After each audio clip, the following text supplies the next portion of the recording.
Olá, bom dia. 10 horas, 1 minuto, horário de Brasília. Jovem Pan Morning Show. Estamos começando aqui pela Jovem Pan, mais um. Jovem Pan Morning Show. Sua revista radiofônica matinal aqui da Pan, quinta-feira, 27 de abril de 2017. Política em Foco. Câmara aprova a proposta que flexibiliza a lei trabalhista. Senadores endurecem as penas para agentes públicos que cometerem abuso de autoridade e o fim do foro privilegiado avança no Congresso. Boxe em campo. Com uma virada histórica em Montevidéu, o Palmeiras carimba o passaporte para as oitavas de final da Libertadores depois do apito final. Aí lá o lado triste da história, jogadores e torcedores do Palmeiras e do Peñarol protagonizaram uma pancadaria lamentável. Diga-se de passagem, imagine se o comentarista Neto subisse num palco de teatro para contar seus causos futebolísticos mais inusitados, cabeludos e engraçados. Já pensou nisso? Pois isso vai acontecer, meus camaradas. Já já, o apresentador, comentarista mais polêmico do Brasil explica essa história pra gente. Esses são só alguns destaques do Morning que tá começando. E aí, Paulinha, já temos a nossa hashtag divulgada aí pros tuiteiros, né? Bom dia. Oi, Ed. Tudo bem? Temos Tudo. sim. Hoje a gente vai de tradição. Hashtag JP Morning Show, não é? Uma forma mais fácil de comentar Bora. esse programa. Vamos participar hoje, colocar a hashtag JP Morning Show entre os assuntos mais comentados do Brasil. Claro que a gente tá esperando aquele GIF, aquele print screen de você que tá assistindo o Morning na televisão. É demais. Às vezes o pessoal tira foto aí do café da manhã. Estamos esperando, participem aqui. Hashtag JP Morning Show. Ok, no WhatsApp eu vou convidar os ouvintes a interagirem de uma outra maneira. Paulinha, a gente, nessa quinta-feira, né, eu vou querer saber dos ouvintes o seguinte: o que eles acharam do texto base da reforma trabalhista que foi aprovado ontem na Câmara? Você acha que é proposta de uma maneira geral? Diz pra gente aí, é boa ou ruim? Como é que você avalia isso? Vai, dê a sua opinião. Nosso WhatsApp tá aí pra você interagir.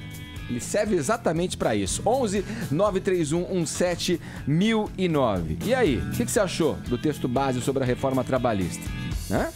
É bom ou ruim? Conta pra gente. Para os que participarem, eu sempre sorteio ao final do programa a camiseta do Morning Show, tá bom? Estamos aguardando a tua participação no Twitter e também pelo WhatsApp. Pode curtir nossa página no Facebook, tem sempre conteúdo extra por lá. E também inscrever-se no nosso canal no YouTube, que é o youtube.com/morningshowjp. Além da transmissão ao vivo aqui nos estúdios, você também vê todos os programas que a gente já fez, as entrevistas que passaram por aqui. Vai lá, inscreva-se em JP Morning Show, não, no Morning Show JP. youtube.com/Morning Show JP. Boa, obrigado, Paulinha. Te convido a passar a próxima hora e meia colado aqui na Jovem Pan. Vinícius Moura, muito bom dia. Vou começar o programa com você. Bom dia, Augusto Nunes. Bom dia, Ellen Brau. Buenas. Vamos lá, Vini, é o seguinte. Diga. Ó, ao bater o Peñarol, vamos lá, falar de esporte, sem futebol, mais precisamente, Libertadores, né? Ao bater o Peñarol por 3-2 na noite de ontem, o Palmeiras foi às oitavas de final da Libertadores. É lógico que eu quero muito saber do jogo, como é que você avaliou, principalmente os dois tempos, que foram muito distintos, né, pro Palmeiras. O primeiro tempo péssimo, o segundo tempo revelador aí, né? Agora, não dá pra gente seguir nessa aí sem falar antes do lado ruim da história, né? Que revelou, inclusive, os dotes de pugilista de Felipe Melo. Olha... Você sabe que o final eu não vi. Eu vi o jogo acho que até, sei lá, os 37 do segundo. Sim. O jogo caminhava muito bem. O jogo estava tranquilo, apesar da vitória e da virada palmeirense, os uruguaios estavam calmos, até o apito final. E aí é onde aconteceu a profecia de Felipe Melo, né, que tinha prometido na sua primeira entrevista coletiva no Palmeiras dar tapas nas caras de uruguaios. Na verdade, ele deu um verdadeiro soco na cara do uruguaio. Agora, Edgar, é preciso analisar as imagens e ver que o que aconteceu ontem no estádio do Peñarol foi uma verdadeira emboscada ao time do Palmeiras e principalmente ao Felipe Melo. Isso daí foi um ato totalmente planejado, porque o jogo em si foi um jogo absolutamente tranquilo. Na bola, né? Na bola, repito, apesar da virada palmeirense. E depois que o juiz apitou o final, os caras literalmente partiram pra cima do Felipe Melo. O Fernando Praz, goleiro palmeirense, que tentou apartar a briga, tem uma imagem dele que tem 4 jogadores batendo 4 jogadores do Penharol batendo no Fernando Praz. Uma verdadeira covardia. Fecharam o portão de acesso ao vestiário do Palmeiras para que os jogadores ficassem ali encurralados. Então, assim, claro que a gente nunca incentiva, né, a agressão, principalmente um soco na cara de um adversário, mas diante da situação que o Felipe Melo estava, né, com vários jogadores indo em direção a ele, encurralado, ali na pressão, eu acho que ele tomou uma atitude que não sei se é a atitude certa, mas é a atitude que ele tinha que ter feito no momento para evitar algo pior com relação até à integridade física dele, né? E aí generalizado, a torcida também brigando, então, né? E aí, seguranças particulares também entrando na briga e jogando coisas na torcida do Palmeiras. O pior foi que essa briga dentro de campo passou para a torcida. Sim. A torcida do Penharol tentou invadir o setor onde estava a torcida palmeirense, não havia nenhum tipo de policiamento, né? Apenas aqueles caras que ficam assessorando, né? Onde vai ali dentro do campo, mas a torcida do Palmeiras se defendeu também como pôde. Olha, poderia ter sido pior. A tragédia de ontem poderia ter sido pior. Felizmente, ninguém saiu machucado, né? E depois da partida, antes da gente falar também sobre o jogo em si, que foi muito bacana, tivemos uma entrevista explosiva de Eduardo Batista, né, o técnico do Palmeiras, que desabafou. O Eduardo Batista, ele veio da Ponte Preta, né, Edgar? E aí quando você sai de um time... Eduardo é filho do Nelsinho Batista, né, que já foi técnico da Ponte. E vai para um time grande, que é um time campeão, atual campeão brasileiro. Que o técnico do Palmeiras, que era o Cuca, saiu por vontade dele, né? Não por vontade da diretoria ou por vontade dos torcedores. E aí você chega num elenco milionário, você é muito cobrado, né? Isso no dia a dia, ainda mais aqui no Brasil que a gente pede cabeça de técnico a cada 2 jogos. Então o Eduardo tem vivido, né, essa cobrança diária, essa pressão diária, foi eliminado do Campeonato Paulista. Só que ontem eu achei que nessa extravasada dele, até com razão, ele tem todo o direito de, às vezes, também perder um pouco da paciência, ele tocou num ponto em que ele errou. E aí a gente pode ouvir nessa sonora agora. Vamos lá. Se dá uma notícia, fala a fonte.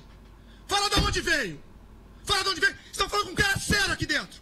Um cara que ralou, que tá aqui todo dia trabalhando. Um cara que dá a vida aí.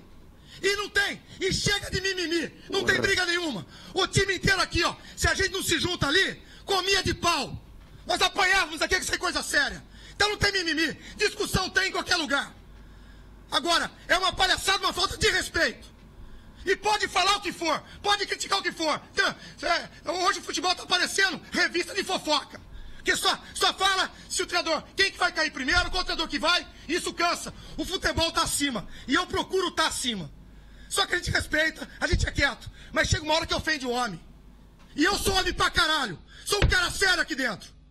Então quando você escuta isso, ainda mais de pessoa que eu sou fã, que eu respeito, puta, isso machuca pra caramba. Quer falar comigo? Quer a minha coletiva? Quer a minha coletiva, Edu? Pergunta de futebol. Se não, vai queimar a pergunta. Posso até me dar mal com o que eu tô falando. Mas tá falando com um homem sério aqui. Que fala do coração, que age no coração.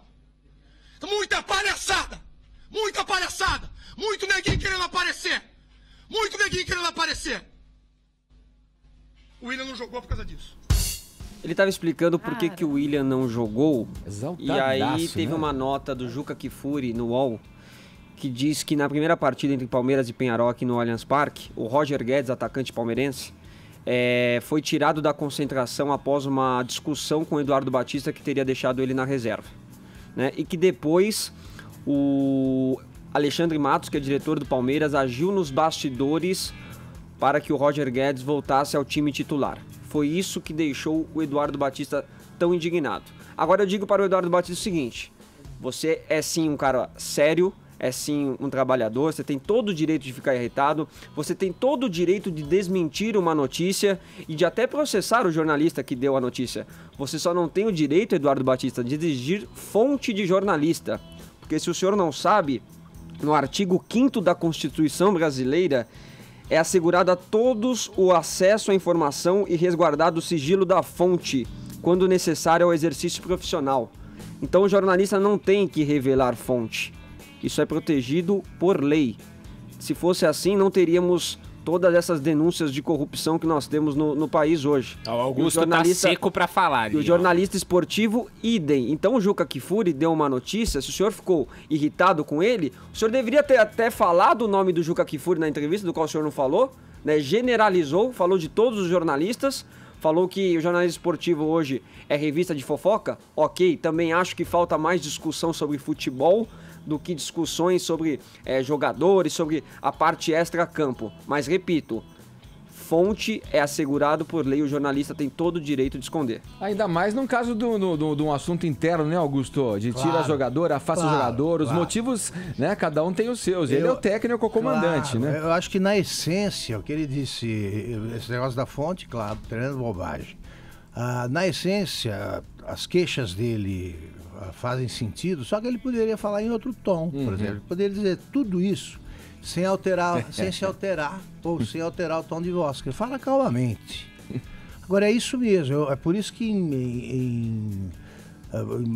eu leio com muito prazer poucos cronistas de futebol. Um deles é o Tostão, porque só fala de futebol. Futebol, exato. Verdade. Fala de futebol, quer dizer, não se fala do que acontece em campo. Bastidores. Muito bastidor e muito espaço para cartola.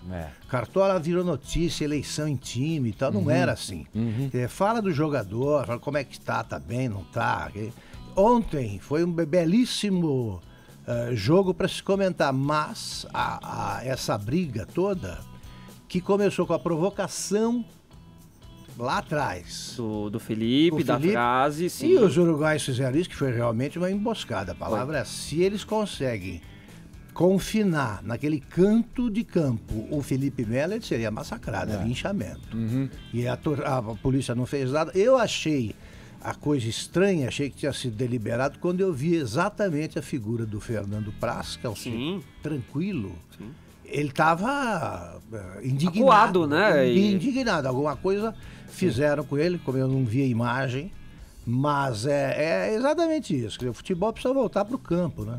Vamos voltar pro campo então, só um pouquinho, antes de comentar, porque a parte boa tá aqui, ó. Michel dominou, voltou pra Tietê, Tietê de primeira pra Roger, pra Guerra, vai bater, uma palma, quando ele pegou, largou, fez Jean, meteu no meio, chega o William, tocou, gol!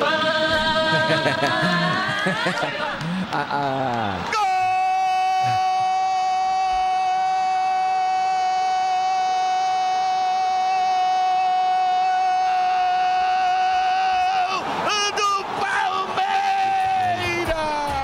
Aí, o Nilson César, brilhantemente narrando, o grande garganta da Jovem Pan, narrando o gol do Palmeiras. Ellen, você ia fazer um comentário. Não, é sobre essa questão do jornalismo esportivo, né? É uma questão que a gente sempre problematiza muito quando tá falando sobre jornalismo, porque é cada vez mais difícil, sobretudo com a crise do modelo de negócio de jornalismo, você ter setoristas. É difícil você manter setoristas, você tem pouca mão de obra e não mantém.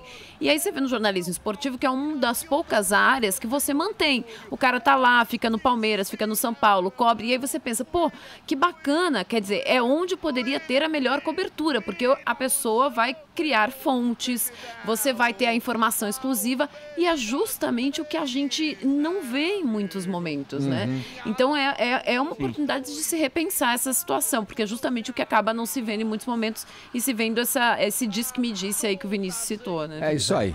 Pode amarrar. Bom, então, Vini. Só para falar um pouquinho mais do jogo em si, então, o primeiro tempo foi trágico do Palmeiras. O Eduardo Batista entrou com uma escalação errada, porque ele entrou com 3 zagueiros, que é uma formação que o Palmeiras nunca jogou. Isso chamou o Peñarol para o seu campo, o Peñarol fez 2 gols, e aí o torcedor já viu uma situação realmente improvável, né? Você jogando fora de casa, uma Libertadores contra um time uruguaio, para virar é muito difícil, quase impossível. Mas jogando mal, né? E jogando mal. Não deu nada certo pro Só que aí o Eduardo mexeu bem. Primeiro tempo, né? Colocou o William em campo, e aí o William foi o grande destaque. Logo no começo do segundo tempo ele fez um golaço, depois o Mina fez um gol de cabeça empatando a partida, e aí este terceiro gol que nós ouvimos com a brilhante narração do Nilson César aos 27 minutos. Então o Palmeiras virou o jogo com 27 minutos e não está classificado ainda, hein, Edgar? Você falou aí na... Mas não deu um passo... Deu um passo super importante, falta 1 ponto em 2 jogos. É a líder do grupo com 10 pontos. Pode ser que nem precise deste ponto. Isso mas se os outros times ganharem. Então, exato. Pode ser tem que ter nem uma precise. combinação de resultados. Mas matematicamente já era, ainda não está classificado. Vamos esperar um pouco mais. Eu fico na torcida. Valeu, então o hino do Verdão aqui para os palmeirenses no Morning Show. Vamos em frente, vamos girar o nosso assunto, vamos a Brasília. Será que o Trindade torce pro Gama ou pro Brasiliense? Eu fiquei pensando aqui. Ele vai poder revelar pra gente agora. Vamos falar de política. A quarta-feira foi muito movimentada, tanto na Câmara, onde se discutiu a reforma trabalhista, quanto no Senado, que endureceu as penas nos casos de abuso de autoridade e aprovou em primeira votação uma proposta que acaba com o foro privilegiado e para quase todas as autoridades públicas. Vamos lá, Trindade, muito bom dia para você. Vamos começar pela votação, né, sobre a prerrogativa de foro aí, né? É mais uma reação do Senado contra o Supremo Tribunal Federal, Zé. Bom dia para você aí em Brasília. Antes de mais nada, aqui é galo. Não dá, né? É galo. Atleticano. Pois é, muito bom dia a todos. Olha, foi um dia assim, de Congresso Nacional hiperativo. A impressão é que os deputados e senadores não tomaram remedinho ontem e decidiram votar tudo. Pois não. Zé, tá com a ligação ali da sua fonte, Zé. Tem alguém te ligando. Pra revelar quem é. Desligar e ligar novamente. Vamos tentar ligar de novo? É um mistério essa ligação. Espera um pouquinho, Trindade. A gente tá... Deixa o Trindade falar com a fonte dele. A gente já vai retomar o contato para ouvir o comentário do Trindade, que já falou que é atleticano, que é galo, né? Sobre essa votação aí com relação à prerrogativa de foro que aconteceu ontem, né? É uma proposta que acaba com a prerrogativa em quase todos os casos para as autoridades públicas. O Trindade tem as informações, acompanha o cenário político e vai trazer pra gente os detalhes agora. Antes do Zé entrar aí de novo com a gente, deixa eu perguntar uma coisa pra Ellen e pro Augusto, que me chamou muito a atenção nessa votação. A aprovação dessa PEC... ontem no plenário do Senado se deu por 75-0. Goleada, né? O que aconteceu? 75 senadores indo a favor de algo sem nenhuma oposição. Toda unanimidade é burra. Como que vocês avaliam nesse caso aí o 75-0? Mas o Zé tá conosco de novo, Edgar. Olha aí, Zé, vamos deixar a pergunta no ar pro Ellen e pro Augusto e você vai em frente com as informações. Rapaz! Não tá dá. de novo te ligando, Zé. Alguma coisa tá acontecendo, hein? Vamos lá, Augusto, Ellen. Eu, particularmente, o que parece que levou a essa aprovação unânime é aquela questão assim, quando uma norma vai se tornar inevitável, às vezes é melhor eu começar a obedecê-la antes e parecer que partiu de mim. O que acontece? Quando começaram a sair as delações da Odebrecht, a ministra Carmen Lúcia anunciou que o STF ia colocar em pauta a questão do foro privilegiado. Então, é muito provável que ao STF colocando isso em pauta, o STF venha derrubar o foro lá na Suprema Corte.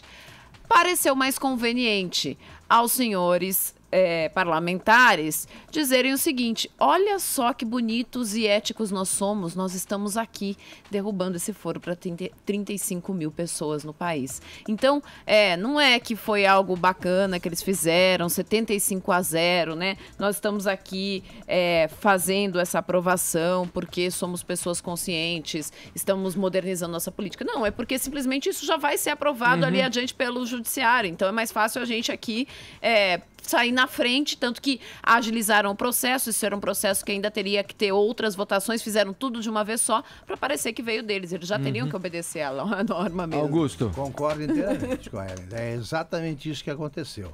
Foi uma vitória dos que reivindicaram nas ruas aí o fim desse absurdo. E agora vai ficar uma discussão interessante, porque muita gente aprovou-se a suruba, né? Sim. É a suruba do Jucá. Era isso que então ninguém tem. Era o que o povo queria. Eles vão tentar, acho que durante o processo, vão tentar, como tem acontecido da questão da Previdência, vão tentar botar esse... Abrir exceção, né? Ali, abrir exceção, aqui, mas acho que vai ser muito difícil. Eles vão manter isso aí e o Supremo é que vai interpretar. Se é possível. O senador Randolfo Rodrigues usou uma figura que eu acho que traduz bem o que aconteceu, que ele fala que é a espada de Damocles, né? A espada de Damocles é uma história da Grécia Antiga que tinha na corte do rei Dionísio um puxa-saco lá muito invejoso que dizia, nossa, como deve ser legal ser rei, passar o dia sendo bajulado, né? Passar o dia comendo, bebendo tudo que você quer. E aí o Dionísio disse, então tá, passa um dia no meu lugar. E aí ele sentou na cadeira do rei, estava ali sendo bajulado, quando ele se deu conta que sobre o trono do rei tinha uma espada muito afiada que ficava a centímetros da cabeça do rei.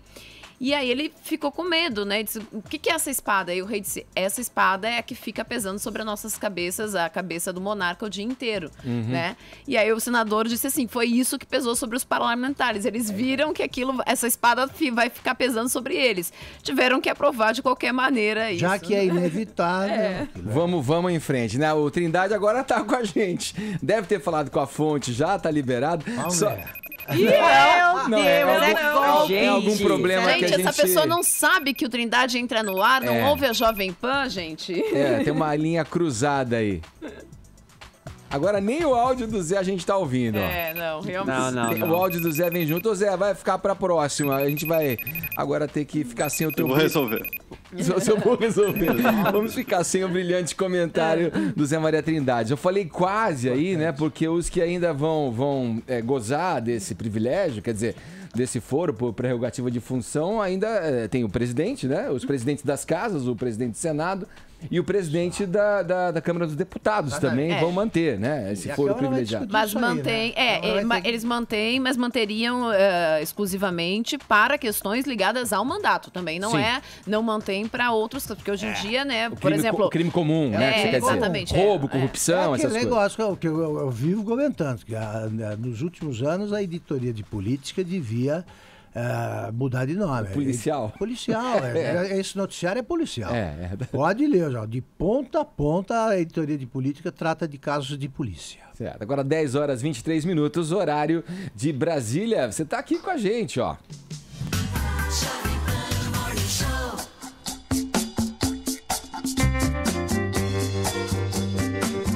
Estamos de volta aqui, seguindo no Morning Show. A gente vai falar agora, fechando essa primeira hora do programa, de um assunto que vai deixar, tenho certeza, a Ellen, e não só a Ellen, feliz da vida, as atrizes, presta atenção nessa, Ellen, as atrizes Meryl Streep e Robin Wright virão a São Paulo em maio para discutir o papel da mulher na sociedade. Oi? Ellen. Onde a gente inscreve? Eu não sei que órgão você doaria, né, para participar desse evento. Furaria a fila do transplante. Alguém jogaria alguém nos trilhos do metrô. Para participar desse evento. Paulinha, traz aí pra gente os detalhes. Vai. O que vai acontecer? Meryl Streep e Robin Wright. Por favor, eu sei que tem gente já querendo furar a fila do transplante, jogar a gente nos trilhos do metrô. Claro que uma brincadeira, pra quem assiste House of Cards, sabe, tá implícita aí a graça. Pra comparecer a esse evento que vai ser promovido por um banco aqui em São Paulo. Então vem Meryl Streep e Robin Wright para discutir aí, analisar a posição da mulher no mundo trabalhista atual e seu empoderamento na sociedade. Olha, banco, sou só correntista, me leva, por favor. 29 de maio vai acontecer esse encontro, Edgar. E você sabe que ontem eu cheguei a ligar pra galera da Netflix e falar, amigos, e aí? Como fazer? Eu dou uma perna, um braço, o que for necessário e tal. E a verdade é que parece que é o banco mesmo que tá trazendo e que a Netflix ainda tá meio, assim, vendida na história, digamos. Agora, o que é que a gente precisa saber? Que além delas virem pra cá pra discutir o feminismo, também a gente vai ter o lançamento da próxima temporada de House of Cards, no dia seguinte a essa palestra. Então, dia 29 a palestra, dia 30... Uma sexta-feira, a Netflix disponibiliza aí a nova temporada de House of Cards. A pergunta fica da Meryl Streep, né? Porque, e aí, a Meryl Streep junto, né? O papel da mulher na sociedade. Não, eu acho que daí vai tudo na mesma vibe, né? O que a gente tem? A Robin Wright tem uma coisa bastante importante nessa linha. Ela pediu equiparação salarial com o Kevin Spacey para continuar na série House of Cards. Então, já para a última temporada, eles receberam a mesma grana, o que foi bastante importante e é bastante importante para mulheres que protagonizam não só séries como filmes. A Meryl Streep já aplaudiu a Patrícia Arquette num discurso dessa linha, Oscar, não foi? falando sobre equiparação salarial. E a Meryl Streep é uma mulher muito ativa, não só na arte, não só no que ela faz, mas também como crítica. Agora, principalmente, a política do presidente Donald Trump. A essa história aí, principalmente dos imigrantes, ao né? marido, né? Quando ela era a primeira-dama. É fogo. Meryl Streep, meus queridos, ela fala, já todo mundo aplaude de pé, entendeu? Então, o que é que não vai ser essa dupla discutindo em palco, Edgar? Vai ser uma loucura. Estamos aguardando, então. E você sabe que a próxima temporada de House of Cards traz muita expectativa pros fãs do que é que vai acontecer com esse casal, que já esteve muito junto, já teve seus problemas. Parece que agora se reencontrou de alguma forma, com objetivos em comum ou não. Então tá todo mundo realmente bastante ansioso pra assistir essa próxima temporada, que é uma das melhores produções da Netflix. Eu posso falar isso de peito aberto, porque é uma das melhores séries da minha vida, House of Cards. Então você tem um tempo aí pra fazer uma maratona, né? Caso você queira acompanhar a nova temporada, Tô então... em dia com essa, viu, querida? Essa aí você vai pegar em cima do lance. Eu já tô em dia, já vi tudo. Vai pegar. E a Meryl Streep também tá confirmada no próximo filme do Steven Spielberg. Vai ser um filme bastante interessante, que vai tratar de um caso que aconteceu em 71, quando o jornal Washington Post revelou documentos ali sobre a guerra do Vietnã, documentos secretos do Pentágono. Então também já tem muitos projetos pra Meryl Streep. Sempre tem, né? É por ela que recebe indicação. É o prêmio Meryl Streep. Participou, ganhou. Entendeu? Todo ano ela tem uma indicaçãozinha ali, entendeu? Ela participou do filme e ele vai ser indicado a alguma coisa, com certeza. Muito bem, Paulinha. Agora 10 horas 31 minutos, horário de Brasília.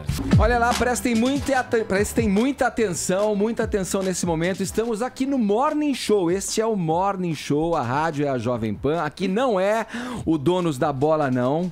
Aliás, por isso agora o apresentador e comentarista Neto vai conversar com a gente pelo FaceTime e não pessoalmente. A gente gostaria muito que ele estivesse aqui na bancada do Morning Show para falar com a gente, né, ao vivo aqui no estúdio da Jovem Pan, mas como ele tá lá preparando o seu programa, né, na Band, não dá para ele estar aqui no estúdio pessoalmente com a gente. Muito bom dia, Neto, meu querido, um prazer enorme falar com você. Bom dia.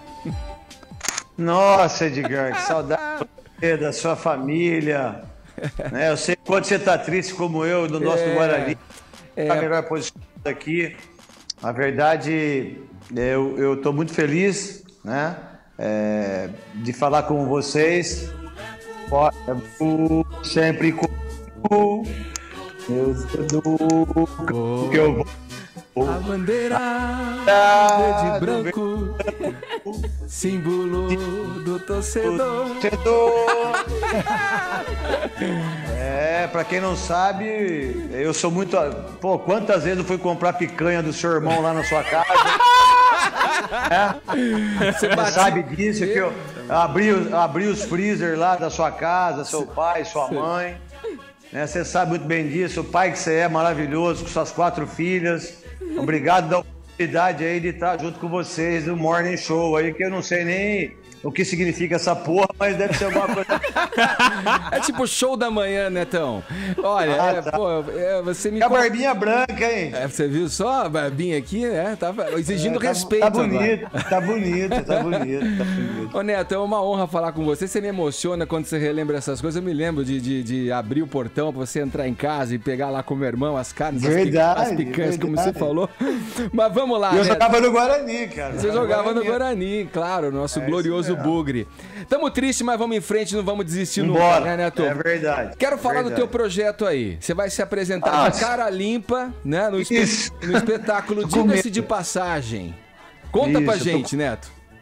A verdade, Edgar, primeiro eu tô morrendo de medo, porque vai ser amanhã, 11h30 da noite. Que bom que é 11h30 da noite, acho que não vai ninguém, porque é muito tarde. Vai ser no Teatro Bibi Ferreira. Olha só, eu que saí de Santo Antônio de Posse, foi no Teatro Bibi Ferreira, uma das desse país, né? Uma pessoa incrível, né? Na Brigadeiro Luiz Antônio, às 11h30. E aí, a minha mulher, que por sinal tá grávida do meu quarto filho, já te alcancei. Aê, garoto, parabéns, hein? Eles achavam que eu tinha a possibilidade de fazer stand-up, né? Eu falei, mãe, o que é esse negócio de stand-up? Que eu não sei que porra é essa, né? Aí eu falei, vamos falar que é stand-up, né? Porque eu não sei falar.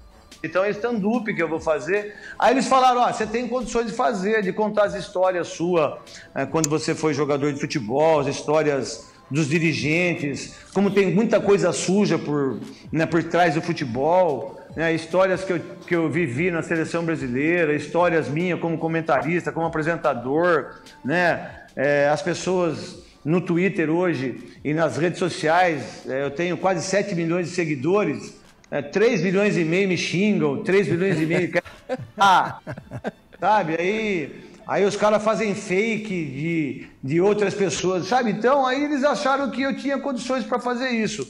E estreia agora sexta-feira, às 11h30 da noite, no Teatro Bibi Ferreira. Muito obrigado à Jovem Pan, que é uma emissora incrível, que eu tantas vezes da minha carreira dei entrevista para a Jovem Pan, para o Vanderlei Nogueira, para o Flávio Prado, né, para o Seu Tuta, né, quantos gols com o Zé Silvério, né, que grandes narradores narraram aí, eu pela Jovem Pan, uma emissora incrível do Brasil inteiro, né, e que hoje você está fazendo seu trabalho lindo e maravilhoso.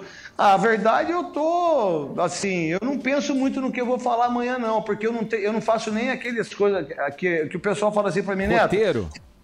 Você tem que fazer o roteiro. Eu falei, deixa eu falar uma coisa pra você, eu não sou o Coppola.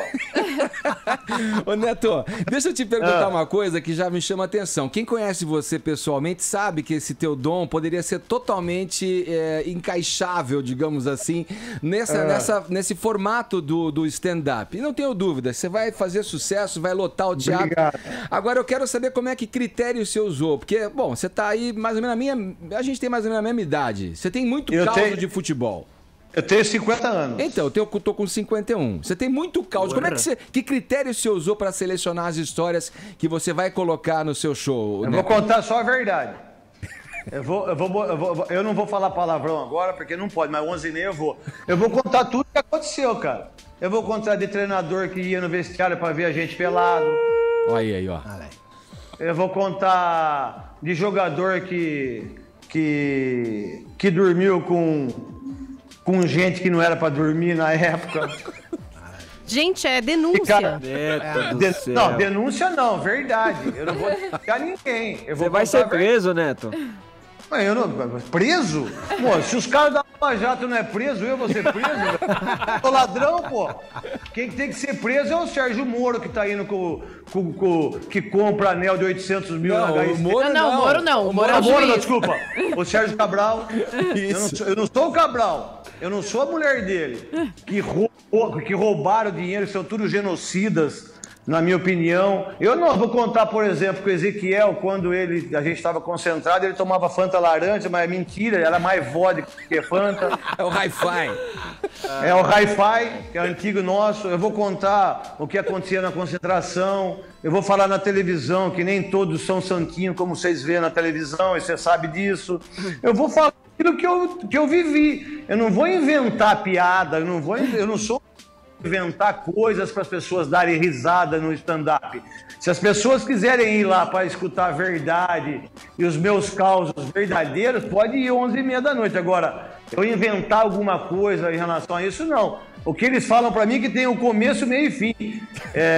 Tem que ter 1h10 e o resto eu vou contar tudo, essas coisas aí. Dá pra fazer.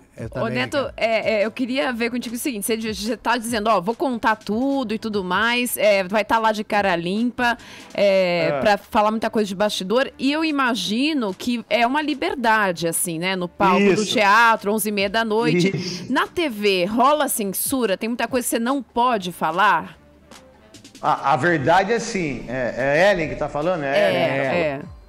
Primeiro, bom dia, Ellen, pra você também, tá? Bom dia. Um beijo pra você. É assim, ó, na televisão, pra quem trabalha na televisão, tem um grande problema. Eu não sou o dono da televisão. Se eu fosse o dono da televisão, eu falaria muita coisa que tem muita gente que não teria coragem de falar. Mas na Band, eu tenho 15 anos de Band. Nunca ninguém me chamou no quarto andar aqui, que eu tô no quarto andar, diga-se de passagem, agora que eu pensei que eu ia tomar um... Quando eu estava... Toda vez que eu tô no quarto andar para tomar uma bronca, ou para renovar o contrato. Eu já tô na Band, eu tenho 15 na Band, nunca ninguém chegou falando, ó, você não pode falar isso. A única coisa que eu tenho que seguir é a linha da empresa. Qual que é a linha da empresa e a linha do que eu faço? Eu falo de futebol, né? Então eu não, apesar de às vezes eu passar um pouco do limite em termos, por exemplo, eu chamo o Blatter de ladrão, de vagabundo, bandido. Eu chamo o Platini de bandido, vagabundo. Eu chamo o Zé Maria Marinho de bandido, vagabundo. Sabe por quê? Porque eles roubaram do Geraldo Volta, veio aqui como chefe de Estado, né? E a gente ficou pagando pau pro cara aqui na Copa do Mundo. Eu disse que não tinha que ter Copa do Mundo no país. É verdade, só você, né? só você ver 12 estádios que nós gastamos, né? 12 estádios, 7 estádios viraram estacionamento para ônibus. Eu fui contra a Olimpíada aqui. Pouca gente falou isso na televisão e em rádio. Por quê? Porque há o lado comercial, da rádio, da televisão. Por exemplo, a gente na Copa do Mundo, nas Olimpíadas, não tinham pago a força do Maracanã e muito menos da Olimpíada. A gente ficou sabendo agora, por causa do Odebrecht, que é cambada de vagabundo e ladrão, tudo safado. Neto, aqui é o Augusto Nunes, eu sou um palmeirense. Tudo bem, Neto. Eu sou um palmeirense que te admira. Obrigado. Sempre te admirou. Mesmo quando você fazia aquelas coisas com o meu time. Você foi um jogador espetacular e você é muito corajoso como isso que é o problema. Jornalista, comentarista, tudo. Eu te pergunto o seguinte, de lá, do tempo em que você estava em campo para agora, piorou ou melhorou o futebol brasileiro nessa área que você se referiu? Primeiro Augusto, nome de rei, né? Você tem um nome lindo, diga-se de passagem, que comandou o mundo, né? E Nunes, nome dos centroavantes, dos grandes centroavantes do Flamengo. Isso aí. Né? Augusto Nunes. Obrigado. Né? E deve estar feliz hoje com o seu Palmeiras, que ganhou do Peñarol de 3-2, apesar dos problemas que aconteceram lá. Né, e que eu acho que futebol é só futebol, que não deveria ter briga, nada disso. Né, a verdade, o futebol hoje é tão medíocre como a nossa política e o que a gente está vivendo em tudo, né? Porque os caras nos enganaram durante 5 anos que a gente está vivendo num país maravilhoso, que verdade, a verdade era a ilha da fantasia, né? E hoje a gente tá sentindo o reflexo daquilo que acontece. O futebol hoje, a verdade, não tem um especialista em bola parada. O maior goleiro nosso hoje é treinador. Você não tem um centroavante que você possa falar assim, a não ser o Fred, que joga hoje no Atlético Mineiro e que tem 17 partidas, 14 gols, mas não dá para disputar a Copa do Mundo na Rússia, né? Isso se o Putin deixar, né? Se ele não se associar àquele outro louco da Coreia do Norte, né? Então, 2 loucos, né? 2 dementes, diga-se de passagem, né? 2 imbecis, diga-se de passagem. E aí ainda você pega o Trump, então, você coloca os 3, são os 3 pateta. Não sei qual que é o Mou. Né? Verdade, eu não sei, assim, tecnicamente, o futebol hoje é muito medíocre. Para as pessoas que estão ouvindo o Morning Show, medíocre é mais ou menos. É só vocês verem. É que a palavra medíocre é muito forte. Se eu for medíocre na minha vida, já tá bom. Não preciso ser mais que mais ou menos. O que a gente tem que entender é que o futebol hoje é muito comercial. Na época que eu jogava, por exemplo, o Corinthians recebia 10 milhões por ano. Hoje o Corinthians, só de um patrocinador da televisão, da Globo, recebe 300 milhões. Então é muito dinheiro que envolve o futebol e a técnica foi deixada de lado, né? O talento foi deixado de lado, né? Então hoje um jogador corre 12 quilômetros. Pô, eu não corri 12 quilômetros na minha carreira inteira. Fala, Vini. Só que eu fiz 400 gols na carreira. Isso aí. Ô Neto, primeiro que eu queria te agradecer, né, pelo Campeonato Brasileiro de 1990. Eu, como corintiano, não pude assistir aquele Campeonato Brasileiro, mas sei como você levou aquele time... Você não era vivo, né? Eu não era vivo, eu nasci em 92. Então explica bem, né? Porque você não tinha nascido. Pois é, eu não tinha nascido, mas sei da importância que você teve naquele time, você levou o time nas costas. É importante você estar aqui hoje, né? Não, nas costas não, que nunca ninguém ficou nas minhas costas, meu irmão. Tá bom, retiro isso então. Mas é importante você estar aqui hoje, né, Tô? Porque ontem teve esse jogo polêmico do Palmeiras, você já até lamentou o caso de violência que teve. Agora também teve um caso curioso que foi a declaração do Eduardo Batista, dizendo que o jornalismo brasileiro, o jornalismo esportivo, é um jornalismo de fofoca, exigiu até que os jornalistas comecem a citar suas fontes quando dão algum tipo de informação. Queria saber o que você achou sobre isso, porque até quase que sobrou pra você, né? Teve gente achando que ele tava falando pra você e na verdade tava falando com o Juca Kfouri. Mas o que você achou dessa declaração? Primeiro ele precisa estudar um pouco, porque a fonte, ela, pela lei, né, a fonte do jornalismo, ela é segura na Constituinte. Ponto. E quem dá piti como ele deu, mostra que ele assumiu o golpe. O cara que dá piti na rádio, o cara que dá piti apresentando, o cara que dá piti, por exemplo, se algum ouvinte entrar e não gostar do programa de vocês, e vocês não saberem desenvolver o soco ou o lockout, né? Se você for para gritaria, se você for para o confronto, você já está mostrando que você já perdeu, né?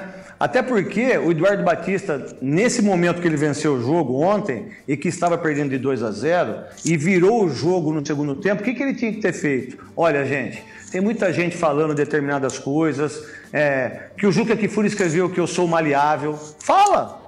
Se ele é tão homem como ele falou, por que ele não falou? O Juca Kfouri escreveu na coluna que eu sou maleável. Eu nem sei se ele sabe o que é maleável. Talvez a Malévola possa até ensiná-lo o que ele deve ser, né? A Malévola, por exemplo, virou uma rainha, diga-se de passagem. Só o Brad Pitt, por exemplo, que não entendeu isso, porque eu jamais largaria uma moeda daquela lá. O beiço que ela tem, eu jamais faria isso. Muito bom. Não só um beiço, diga-se de passagem, mas como é muito cedo fora, é melhor falar outra coisa. O Neto já tá no stand-up aqui com a gente, vocês perceberam? O meu stand-up é mais ou menos... O meu stand-up é mais ou menos isso.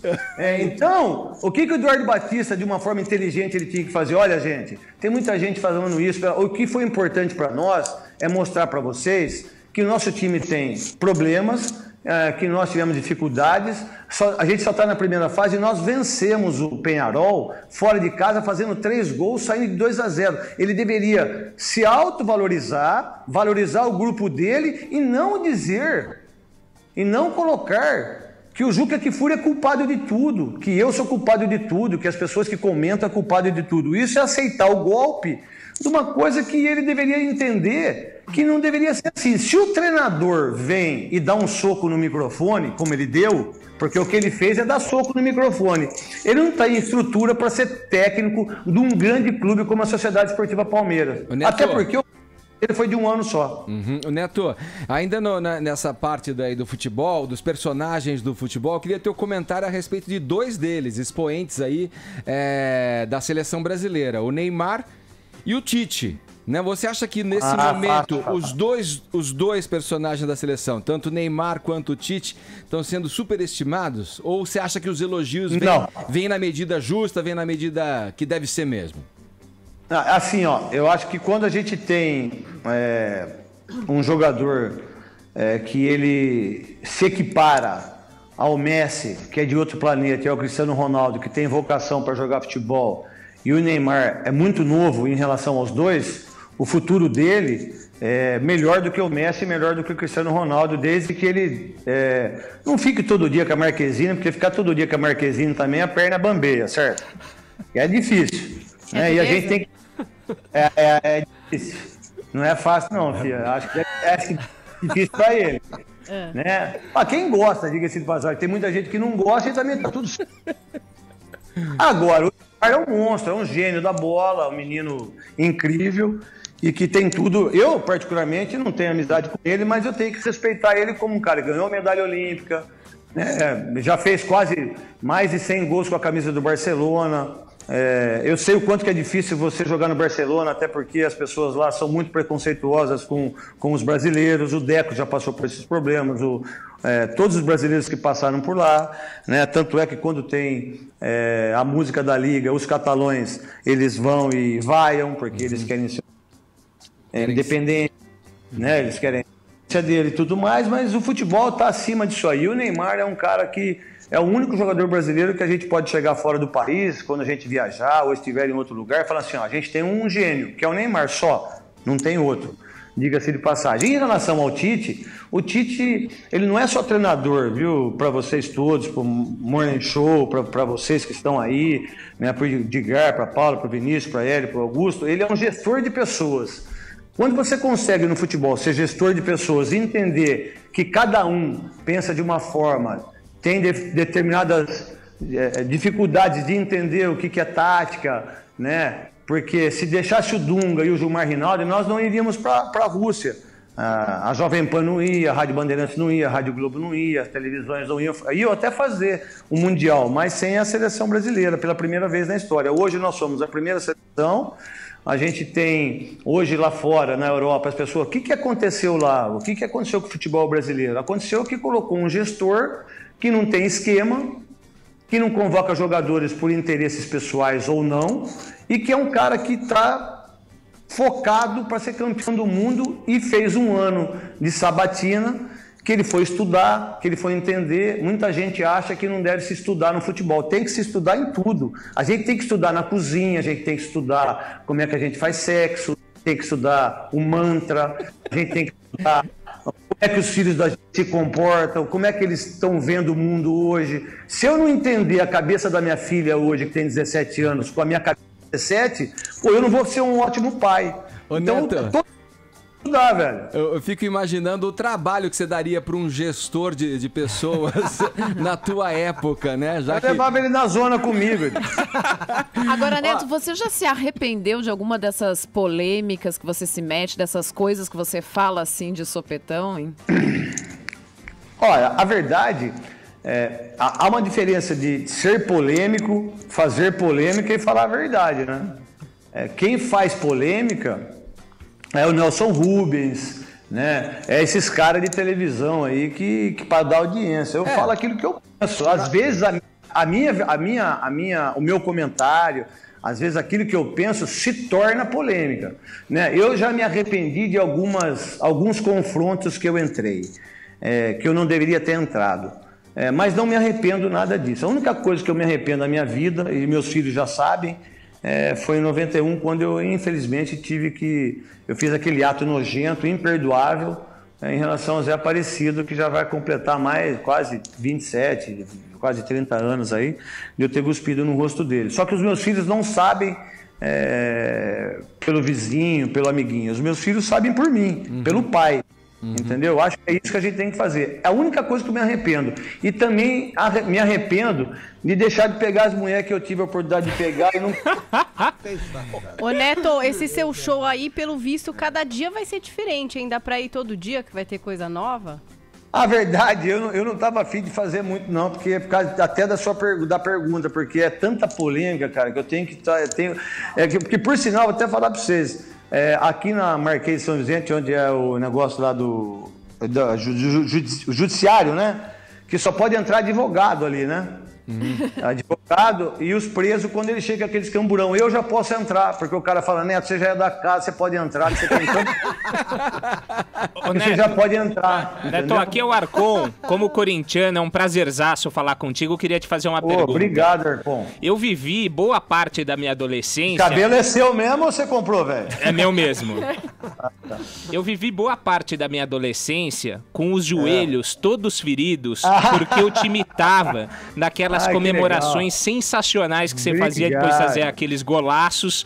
Você saía correndo e se atirava no gramado, então eu devo a você essa. Tenho as marcas nos joelhos até hoje. Eu quero te perguntar o seguinte, isso ficou marcado, né, no imaginário do coletivo futebolístico, digamos assim, essa tua comemoração, como a comemoração do Sócrates quando ele levantava o punho cerrado, como a comemoração do Pelé, o soco no ar, e hoje a comemoração que a gente mais vê em campo são dos jogadores levantando as mãos para o céu e agradecendo a Deus. O que você acha dessa profusão de jogadores que em qualquer oportunidade falam de Deus? Primeiro, essa comemoração, muito obrigado por você ser corintiano e me elogiar assim, eu fico muito feliz, porque a maioria eu só recebo cacete, né? Só pau, só nego me xingando, tudo mais, mas eu fico feliz, muito obrigado mesmo. Eu só comemorei de joelho, porque no jogo contra o Atlético Mineiro, que eu fiz 2 gols, a gente estava perdendo o jogo de 1-0, eu fiz 2 gols, e eu sempre gostei do Reinaldo, que fazia comemoração, para quem não sabe, uma comemoração política, né? Até porque aquilo que aconteceu na Alemanha, na Olimpíadas, né, em Berlim, né? E também pelo Sócrates. E aí eu com o joelho, eu comemorava copiando os dois. Mas eu não sou absolutamente nada em relação aos dois, porque os dois são politizados, infelizmente o Sócrates veio falecer, o Reinaldo é o maior ídolo da história do Atlético, o Sócrates, um dos maiores ídolos da história do futebol mundial, e eu copiei os dois falar em relação a isso. Em relação a quando os jogadores conseguem fazer os gols, o que são muito poucos, diga-se de passagem, hoje estatisticamente, eu acho que eles não pedem ajuda para Deus, eles acham que eles olham para cima e vai chover, se tem nuvens, porque Deus não joga. Deus na hora do Deus dorme. Neto, peraí, repete pra gente aí que falhou aqui a comunicação. Repete pra gente. Deus não joga. Deus, quando tem o jogo, quando eles comemoram, levantam o braço pra cima pra agradecer a Deus, Deus não joga bola. Deus dorme nessa hora do jogo, os 90 minutos, porque é tanto vagabundo padrão, é tanto chafado que ele tá cansado, ele dorme. E Deus nem vê os caras fazer isso. Entendeu? Porque Deus tem que pensar, Deus tem que fazer outras coisas, Jesus tem que fazer outras coisas. Então esses jogadores que fazem isso, e quando você acha que você fez um gol e que Deus te ajudou, por que Deus não vai ajudar o outro jogador do outro time? Porque Deus, ele ajuda todo mundo. Ele ajuda o Fernandinho Beiramar, o Marcola, que estão lá no presídio, e presidente Venceslau, como ele ajuda a Madre Teresa de Calcutá. Deus, Neto, tem aquela máxima, né, que se os orixás influenciassem no resultado, o Bavi acabaria empatado. Bavi era 0-0. Então, essa conversa mole é para que as pessoas olhem como ele é religioso, mas todos esses caras vão pra zona mais do que os caras que não vê Deus. Ô Neto, tem um personagem que quer te fazer uma pergunta final aqui pra gente encerrar. Ele é teu amigo, hein? Presta atenção. O primeiro que o Neto é meu irmão. O Neto é o baita do cara, é o melhor apresentador. Cuidado com o Neto, você não vai contar a história nossa não, hein? Não, nós já fomos numa boate uma vez, então, e tinha um apresentador do Fantástico que queria dar pra nós, mas nós ficamos... Congela o Neto! E aí nós dois fomos embora bêbado. Congela o Neto. É pior que spoiler isso aí, velho. As imagens. E hoje a gente é muito arrependido de não ter feito o ato. Ô Neto, vamos fechar esse papo. Essa foi boa ou não? Essa foi boa. Pode incluir no repertório aí do seu espetáculo. Neto, diga-se de passagem, com craque Neto, no Teatro Bibi Ferreira, na Brigadeiro Luiz Antônio, 931, na Bela Vista. Boa sorte pra você nessa nova empreitada aí, Neto. Queridão, viu? Grande abraço. Um beijo para todos os ouvintes da Jovem Pan, para vocês todos aí. Eu te amo, Edgar. Você é um cara incrível, maravilhoso. Obrigado, meu querido. Olha, vocês falaram de Coringão, mas aqui é bugre, porra. É isso aí. Valeu, Neto. Tchau. Sempre pro Guarani. É isso aí. Agora 11 em ponto, horário de Brasília. Nossa, que papo, hein? Vamos lá, o que a gente pode falar? Vou deixar rolando o hino do Bugre enquanto eu preparo aqui o comercial. A sinceridade do Neto. Nossa, espontaneidade, né? Vai dar certo, com certeza. Quem conhece o Neto sabe que desse talento dele pra animação, pra conversa e pra contar causa, né? Porque coragem, né? Viveu muito, né?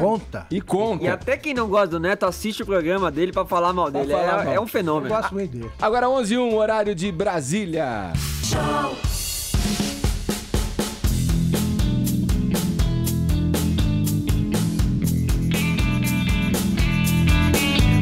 Vamos lá. É o Morning Show aqui pela Rede Jovem Pan. Paulinha, você não quer me levar, não? Porque eu tô achando que você que vai ganhar esse negócio aí, hein? Eu tô muito desesperada pra ganhar. Já me cadastrei, entendeu? Porque não é sempre que acontece isso, Edgar. To Go Travel, o turismo de Los Angeles, levar você e mais um acompanhante pra Califórnia. 5 dias na capital mundial do cinema, com tudo pago.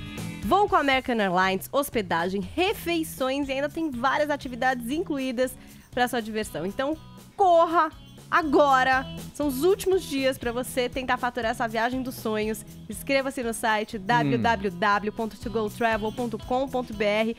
Boa sorte, Los Angeles, com tudo pago só na To Go Travel, Ed. Imagina se eu ganhar, que demais. Você me leva? Eu não. Vou levar meu marido mesmo. Se der. Vamos ver, né? Vamos ver quem é que vai ganhar isso daí, hein? Ai, tá bom, Paulinho. Como é que tá a nossa hashtag tradicional aí? JP Morning Show, hein? Olha, a nossa hashtag está com muitos comentários a respeito da entrevista do Neto. Muitos gifs maravilhosos. Tem Angelina Jolie aborrecida, Brad Pitt aborrecidos aqui entre os posts. E você pode continuar... também já apareceu por aí. Também. Tem montagem com a Ellen, a Senhora dos Anéis, aqui do programa. E todo mundo pode continuar participando com o hashtag JP Morning Show. Boa, aqui no WhatsApp a gente pediu a participação do ouvinte Morning Show 11 93117 é o nosso WhatsApp para que eles dessem a opinião a respeito desse texto base que foi aprovado da reforma trabalhista. Se na opinião dos ouvintes isso é uma coisa boa ou ruim. Vamos ouvir o que eles estão dizendo aqui pra gente. Bom, aqui é o Isaías de Mauá. Bom, na geral assim eu não achei tão ruim a reforma da Previdência, essa reforma trabalhista. Eu acho que ainda há pontos que deveriam ser revistos, melhor trabalhado, mas assim, em um contexto geral, não chega a ser assim até um retrocesso. Só em você não ser obrigado a repassar dinheiro para sindicato, para mim já foi até um grande avanço. Bom dia, Edgar. Bom dia, pessoal. Quem fala é Luiz Moura, de Jundiaí. Bom dia, Luiz. Eu acho que quem devia fazer as leis devia ter participação um pouco do trabalhador. Quem está fazendo a lei é funcionário público, então acho que se contradiz um pouco. Valeu, bom dia, abraço. Bom dia, pessoal. Aqui é Cláudio de Manaus. Essa reforma trabalhista, cara, enfim, né? Se baixasse qualquer percentualzinho mínimo que fosse da nossa carga tributária como empresa, o impacto seria muito maior do que fizeram, tirando a já frágil condição dos trabalhadores. O único ponto positivo que eu vejo aí é que os sindicatos, né, não vamos mais ser obrigados a dar um dia de salário para eles de uma parte do nosso faturamento de um mês por ano. Fora isso, me desculpe, mas... Texto base ficou ótimo. Walter de São Paulo. Principalmente a parte do sindicato, né? Que acaba essa cobrança obrigatória, né? Que o trabalhador tem que contribuir com um dia de trabalho para o sindicato que não está nem aí para a classe trabalhista. A verdade é essa. E só estão ali mamando, né? Agora eu quero ver os sindicatos que vão se perpetuar após a aprovação. Com certeza vai diminuir e bastante. Fala, galera do Morning Show, aqui é Léo da Flórida, falando diretamente desse Brasil que deu certo. Gente, sou super a favor da reforma trabalhista. O Brasil tem que ir pra frente, tem que parar de ser um país paternalista, tem que parar com esses empecilhos, que é a lei trabalhista lá do tempo de Getúlio, onde se viu. Eu tô super a favor e ainda tem que acabar também com a multa rescisória, um absurdo. O empresário no Brasil sofre. Por que aqui a economia dos Estados Unidos é uma economia dinâmica? Porque é fácil de contratar, é fácil de demitir. E é isso que o Brasil tem que ter. Valeu, galera. Um abração. O Brasil que deu certo. Léo da Flórida. Flórida. É bom esclarecer. Registrar o seguinte, ó, o pessoal que é contra a reforma trabalhista está defendendo um texto que ainda não sabe que o Acre é Estado e não território, que a mulher só pode entrar com uma ação com a autorização do marido. Essa lei não é do século passado, tem quase 100 anos esse negócio. Alguma coisa tinha de mudar. O fim já valeu pelo fim do imposto sindical. Os sindicatos agora vão ter que atrair os possíveis associados, os trabalhadores da área, com um trabalho efetivo que eles não fazem, não se preocupam com isso, porque já tem o dinheiro garantido. É o caso de partido nanico.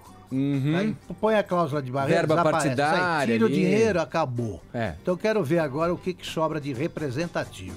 Mas a sociedade tem que ficar em cima do governo para manter isso, né? Sim, porque os parlamentares ligados aos sindicatos estão fazendo pressão. Mas os sindicatos têm de dizer também o seguinte, por que não se manifestaram diante do comportamento de um governo que deixou 12 milhões de desempregados. Isso faz parte da herança do Lula e da Dilma.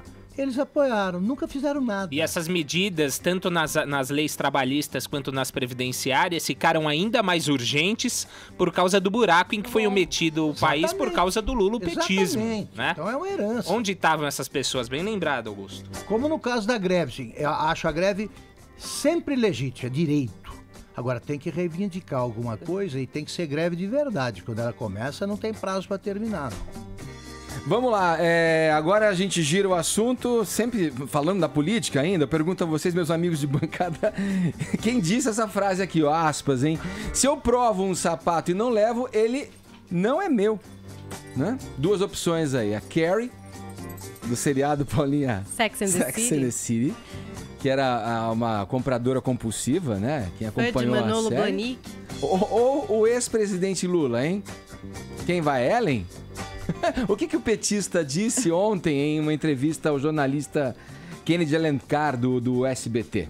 Pois é, o ex-presidente Lula deu essa entrevista no SBT para o Kennedy Alencar. E aí o Kennedy, obviamente, o perguntou sobre a questão do triplex do Guarujá e também sobre o sítio em Atibaia. Né, disse, olha, tá cada vez aumentando mais o número de provas, né? A gente teve o depoimento do Léo Pinheiro da OAS dizendo sobre as questões envolvendo o senhor lá no triplex do Guarujá, e ele era muito próximo ao senhor. Nós temos aí, dentro das delações, engenheiros dizendo que fizeram reformas no sítio. Tudo isso vai implicando o senhor, né, nessas duas propriedades. Como é que o senhor responde em relação a isso? E ele respondeu. Você já foi na sua loja com a sua mulher comprar sapato? Já. Já? Você viu que às vezes ela pede pro cara da loja descer 40 caixas e ela bota os 40 no pé e depois ela fala, não quer nenhum, levanta e vai embora? Como é que você acha que fica o dono da loja? Puto da vida com a sua mulher, porque desceu tudo e não comprou nenhum. Ora, se ela não comprou, o sapato não é dela. Isso é o caso do apartamento. É o caso do apartamento e é o caso da chácara. Se eu não comprei, não é meu. Se eu não paguei, não é meu. Se não tem registro, não é meu. Se não tem documento, não é meu. Se não tem um cheque, não é meu. Essa foi a resposta dele pro Kennedy Alencar. Haja falta de álibi, meu Deus do céu. É nessa linha que a defesa do petista deve seguir, inclusive no dia do depoimento, 10 de maio, com o juiz Sérgio Moro. Ele falou também na entrevista que, se for necessário, ele se muda para Curitiba, caso ele tenha que efetivamente acompanhar as oitivas das testemunhas arroladas, né, pela defesa dele. Ele disse que se o juiz quiser manter essa necessidade de ele ouvir, junto com o juiz, junto com os advogados, todas as testemunhas, ele pode mudar para Curitiba e ouvir efetivamente. É bom pagar o apartamento em que ele vai ficar, né, lá em Curitiba. Não pedir para alguma empresa. E disse ainda que nesse dia do depoimento, ele tem muito interesse de dar esse depoimento, porque não é ele que terá que se defender, e sim quem o acusa que terá que provar, então mostrar as provas de acusação. E deu a declaração efetiva ontem, então, nessa entrevista, de que realmente ele quer sim ser o candidato do Partido dos Trabalhadores em 2018 à presidência da República. Augusto, e aí? Vamos à tese do sapato, adoraria. Você já provou e não levou? Eu já provei e não levei uma vez. Você põe, vai, assim, não gostou, né? Gostei. Pronto. Não caiu bem, né? Agora, eu jamais voltei à mesma loja para provar o mesmo sapato. E aí começo a fazer, mudanças. Troca a sola. Nunca, você saía para dar um rolê na rua e volta? Ou fico usando. Vou usar. Joga todo fim de semana, como no sítio. Todo fim de semana eu vou usar esse sapato. Mas não é meu, hein? Mas não é meu. Não é meu. Joga uma meia sola. É do amigo do meu filho lá, então não tem problema. No caso do apartamento, ele fez isso. Põe cozinha, põe elevador, tal. Aí não é meu. Mas não é meu. Mas não é meu. Você já viu isso acontecer? E eu imagino, Augusto, quando você foi lá à loja provar o sapato, você não foi com o dono da loja, né? Caso do Lula, que apareceu no apartamento na companhia de Léo Pinheiro. Nem pedi que me mostrasse 40 apartamentos. E lembremos também do caso do... pares de sapato, eu nunca pedi 40. Lembremos ainda do caso do zelador do edifício Solares, que há pouco deu um depoimento na justiça para o Sérgio Moro, dizendo o seguinte: seguinte, que uma certa vez, na companhia de Dona Marisa Letícia, já falecida, a própria Dona Marisa chegou e pediu, isso é um testemunho do zelador, que ali fosse colocado um elevador privativo. Então é o que você falou, pediram para colocar um salto maior no sapato ali, que você estaria provando. Cor, tal, mudou tudo. Põe um cromo alemão, tal, e aí devolve. Agora, na tua análise, Augusto, a que se deve isso? Porque vamos colocar a seguinte... Falta de explicações. Vamos colocar a seguinte situação. Um ex-presidente, por si só, já é um homem com uma condição enorme de ser um homem rico diante dos padrões brasileiros. Por quê? Todo o interesse que gera uma pessoa que exerceu e viveu uma experiência de presidente, né, por 2 mandatos, no caso dele, inclusive, que pode reverter em, enfim, palestras. Vamos ficar nas palestras ali, né? Agora, o porquê do Lula, um homem, né, que fez tantas palestras, né, acumulou tantas condições de acumular riqueza, dinheiro, usou desse tipo de expediente, no caso do apartamento e do sítio, para ficar nesses 2 que a gente está falando. O que você acha que está na cabeça, na mente dele, numa análise tua diante disso? Como é que você olha e analisa isso? Deslumbramento de novo rico. Segundo, você percebe na presidência que você não precisa sequer abrir a porta pela qual você vai passar, como lembra o Fernando Henrique. O que ele mais estranhou depois de deixar a presidência foi não ter ninguém na frente dele. Ele não botava a mão na maçaneta há 8 anos. Eu nunca tinha pensado nisso.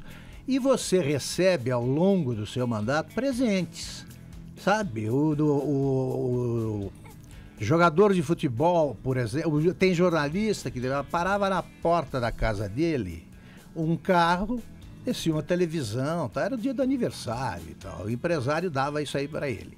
O Lula ganhou coisas que não acabavam mais, né? Confundia presente para o chefe de Estado com presente para a figura, para a pessoa física dele. E a ganância, né? A ganância é um problema. Eu não compreendo o cara que acumula, nem é o caso do Lula ainda, talvez não seja, o cara que acumula mais dinheiro do que vai conseguir gastar, ainda que viva 100 anos. Eu não entendo. Ô Edgar, deixa eu contar um caos aqui que talvez elucide essa tua pergunta rapidamente. Não, só complementar, porque eu concordo com o que o Augusto diz, mas eu tenho uma visão que eu já coloquei aqui em outras oportunidades, que é a seguinte, Augusto, e agora à tua frente coloco também, que ele perderia um capital político com as pessoas que são partidárias da figura do Lula dentro do Partido dos Trabalhadores e dentro da esquerda de uma forma geral.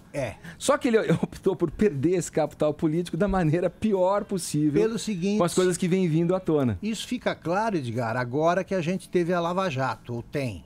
Antes disso, eu vivia usando a mesma expressão. É a turma que se considera condenada à perpétua impunidade. E jamais imaginaram que tudo isso seria descoberto. Sim.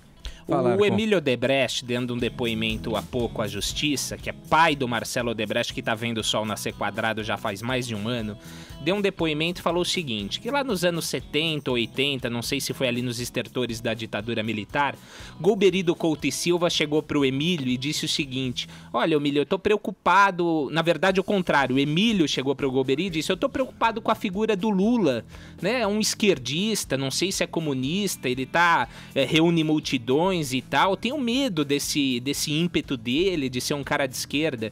Ao que ele respondeu, fica tranquilo, o Lula é um bom vivan. Acho que resume um pouco. No depoimento do Emílio Odebrecht, né? Vamos lá, vamos girar o assunto aqui no Morning Show. O programa de humor Sai de Baixo, que fez sucesso nas noites de domingo pela TV Globo, entra entre o final dos anos 90 e o começo dos anos 2000, vai ser reprisado pela emissora. Eu Vini, dá esses detalhes, é no Viva, aquele canal de reprise? Não, no Viva já reprisa há um bom tempo. Agora é a Globo que vai voltar realmente a reprisar o Sai de Baixo todos os sábados. A Globo tem uma faixa ali no sábado à tarde, que é a sessão comédia. Desde 2015 exibe Os Caras de Pau, que é aquele programa de humor com o Márcio Smelling e com o Leandro Hassum. E agora vai sair Os Caras de Pau, vai ser o último sábado agora. E aí no dia 6 de maio entra a reprise de Sai de Baixo, que teve 7 temporadas, exibida entre 96 e 2002. Um grande sucesso de crítica, de audiência. Um programa que ficava ali nas noites de domingo, né, depois do Fantástico. Depois a Globo até investiu um pouco ali com reality show, voltou a fazer humor desse horário, mas nunca conseguiu efetivamente emplacar talvez um produto de tanto sucesso nesse horário como era o Sai de Baixo, que agora volta nas tardes de sábado na emissora. Ô companheiro Vini, você sabe que eu assistia muito ao Sai de Baixo lá do meu sítio, quer dizer, do sítio que não é meu, numa televisãozinha lá de 100 e poucas polegadas. Eu gostava muito do programa e me identificava muito com a Magda. Com a Magda. Com a Magda. Né? Cala a boca, Lula, né? Igual Cala a Boca Magda, que foi um dos bordões aí que fez muito sucesso no Sai de Baixo, assim como todo o elenco, né? Fez muito sucesso. O Miguel Falabella no papel do Caco Antibes, né? Tom Cavalcante, o Canguru Perneta, né? O famoso Canguru Perneta. Aracy Balabanian, a Marisa Hort, né, perfeita ali como a Magda, também a Cláudia Jimenez, que fazia a empregada. Então, conta a vida, né, de uma família cotidiana ali no Lago do Arocho, uma família que era rica e que começou a passar perrengue. Então tem muita piada com pobre, então fez muito sucesso realmente o Sai de Baixo. Antibes, né? Caco Antibes fazia permeava essas piadas, e a reprise não inviabiliza a reprise no Viva, então vai continuar a reprise no Viva normal e também agora na Rede Globo de televisão. Ô Vini, eram muitas estrelas ali no palco e não foram poucas as notícias de que o elenco ali não se dava muito bem, né? Que saíam uns paus, havia uma certa inveja. Eles conviviam muito tempo juntos, né? As gravações eram feitas em 2 dias, aliás, no Teatro Procópio Ferreira, que eu acho que era um diferencial também legal do Sai de Baixo, né? Essa coisa meio do ao vivo, do teatro. Do público, né? Se tem a reação do público na hora, isso era bacana. E eu acho que talvez, Arcon, o Sai de Baixo não voltou, essa reprise não voltou antes, porque a Globo teve aquele probleminha com o Tom Cavalcante. Né? O Tom foi extremamente barrado da Globo por um bom tempo, depois que ele saiu da Globo para a Record. E eu acho que por causa disso que eles não colocavam esse produto de novo na grade. Tanto que quando fizeram aquele especial em 2013, que foi um especial para o Viva de 4 episódios, não chamaram o Tom. Né? E essa pendenga foi resolvida há pouco por intermediação ali do Faustão, né? O Tom contou isso aqui. Exatamente. Agora o Tom já está com o Multitom dele, que é no Multishow, que é o canal da Rede Globo, né? Canais Globosat. E parece que tem uma conversa também do programa do Tom em breve aí na própria Rede Globo. E o formato é um formato antigo, né? Lembra, Augusto, do Golias, Família Trapo? Família Trapo, gloriosa. Nilton Travesso, um beijo pra você, seu Tuta. Grande Nilton, grande seu Tuta. Família Trapo. O formato é igual. O que vai fazer a diferença é o talento, né, de cada integrante que tá ali. E eu acho que por aí, é daí que vinham as brigas também, porque alguns personagens ganhavam destaque, porque era uma plateia ao vivo, e a resposta era imediata. Exatamente. E aí gerava um atrito ali entre eles. E outra, não para aí, porque no Multishow também... São imortais, aí você vai dependendo do talento de quem faz, né? No Multishow tem o Vai Que Cola, né? O Vai Que Cola, que é exatamente isso, né? Uma situação ali onde pessoas interagem em esquetes humorísticos. Vamos, hoje, que dia é, Paulinha, da semana? Quinta-feira, Edgar. Quinta-feira é dia do quê, Paulinha? Estreias no cinema. Você vai falar do... Primeiro, pera um minutinho que eu tô dopando da Pena aqui pra ele ficar quietinho hoje. Gabasto Dieto. A Pena gostou do Guardiões da Galáxia 2. Volume 2, né, da Pena? Evidente. Ó, não se fala em outra coisa na internet, por mais que você não tenha visto o Guardiões das Galáxias. O primeiro, o segundo é o grande assunto. É no plural, né? Eu errei. Guardiões das Galáxias. E esse é o volume 2. Aliás, você poderia assistir o primeiro e o segundo só por um motivo. A trilha sonora é sempre muito boa, muito caprichada. Foi uma das trilhas sonoras mais vendidas de Guardiões das Galáxias, o primeiro filme. Aliás, fez muito sucesso nos cinemas, chegou a bater $1 bilhão de arrecadação. Então foi um filme que a galera realmente gostou. E tem que ter um motivo, né? É um filme de herói um pouco diferente. Não é Você vai, dorme, vai com a trilha. Mas realmente a Ellen não é uma pessoa que vai gostar desse filme, né? A adaptação da Marvel, então são super-heróis. Realmente é um gênero que quem gosta, ama demais. E quem não gosta, ignora e não quer assistir. Mas a verdade é que Guardiões das Galáxias tem uma forma bastante interessante para esse tipo de filme, Ed. Ele vai mais pro lado da comédia e tem personagens bastante legais. Então fez bastante sucesso com o público. Dessa vez, a equipe do Guardiões, que é apresentada no primeiro filme, se descobre como uma família real, oficial, com as suas diferenças, né? Como toda Paulinha, família é. Desculpa, é Guardiões da Galáxia. Tá Não bom. é no No plural? singular, no singular. Tá bom, desculpa, posso ter errado, já que o diretor tá falando, Eu eu posso confio em assumir você, que ele tem Paulinha. razão. Não, eu confio no Arcon, porque é ele que pode me demitir hoje.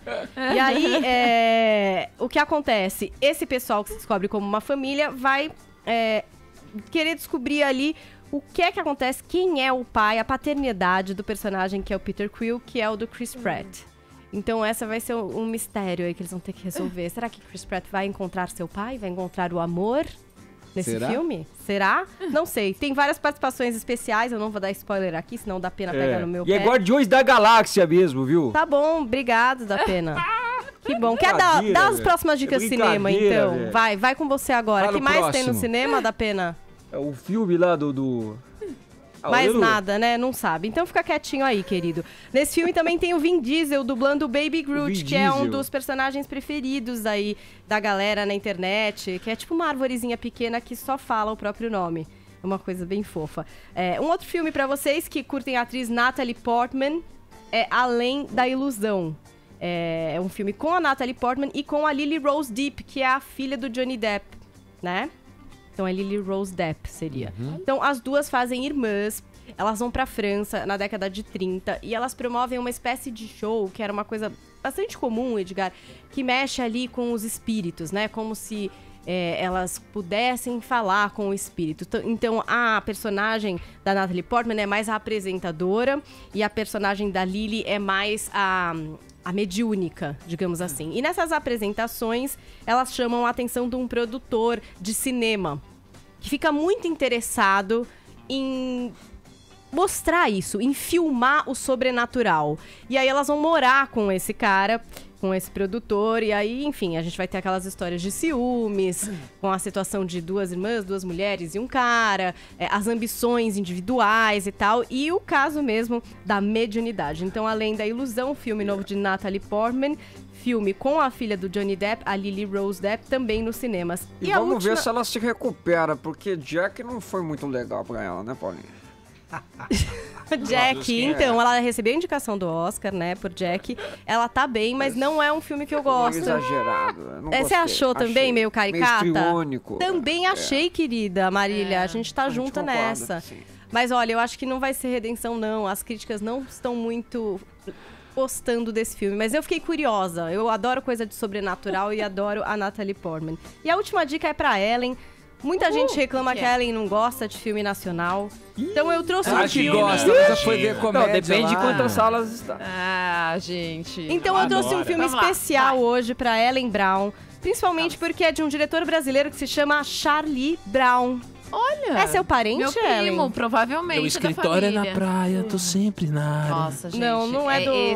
Não tem nada a ver com isso, não. É o segundo filme desse cara. O filme se chama Vermelho Russo. Olha, Então é já mais gostei. pra Ellen ainda. E traz Já a gostei. história de duas atrizes. Por que a Ellen morou na Rússia? Pois é. A Ellen tem um Também. apego com a Rússia. Também. E fugiu. Saiu fugida Gente, de lá. olha o cenário. Foi na época do Gorbachev? Não, nessa época era outra coisa. E no filme, essas duas atrizes, a Marta Noil e a Maria Manuela, elas fazem duas amigas, duas atrizes amigas, que resolvem ir pra Rússia pra se aprofundar no método Stanislavski, é assim que fala? Stanislavski. Stanislavski. Elas vão pra lá pra estudar esse método, também em crise na carreira, sabe? Tiram meio um sabático de estudo. Gente. E É o por que lá... aconteceu com a Ellen. Foi tipo isso. E por lá, elas vão, enfim, enfrentar Brown. situações da amizade delas e da própria adaptação com a Rússia. Eu gostei dessa frase da sinopse, ó. Entre nevascas, brigas, paixões e muitos litros de vodka, suas personagens acabam por extrapolar os limites da cena e da amizade. Olha, Então, primo, tô indo prestigiar você. Porque Vermelho parece legal. Russo no cinema, segundo filme desse diretor, jovem diretor, Charlie Brown. Boa, vamos com os ganhadores? Vini, quem Eu vai aparecer gostaria- hoje? eu gostaria de o anunciar presidente. hoje. O presidente tá bem, né, O presidente? vencedor Tá satisfeito, né, presidente? Sim, o vencedor é o Walter e o comunicado vamos todos amanhã trabalhar. Então tá, fechamos o Morning Show, prometemos voltar amanhã, a partir das 10 da manhã, aqui na PAN. Vamos dedicar essa edição do Morning aqui à memória de Carlos Chagas, grande jornalista que faleceu aos 79 anos. Boa. Olha aí, você que tá no canal oficial do Morning Show, pode se inscrever por aqui, ó. Esse é o caminho. Assim você recebe todas as notícias a toda hora, também pelo YouTube do Morning Show. Vai lá, ó.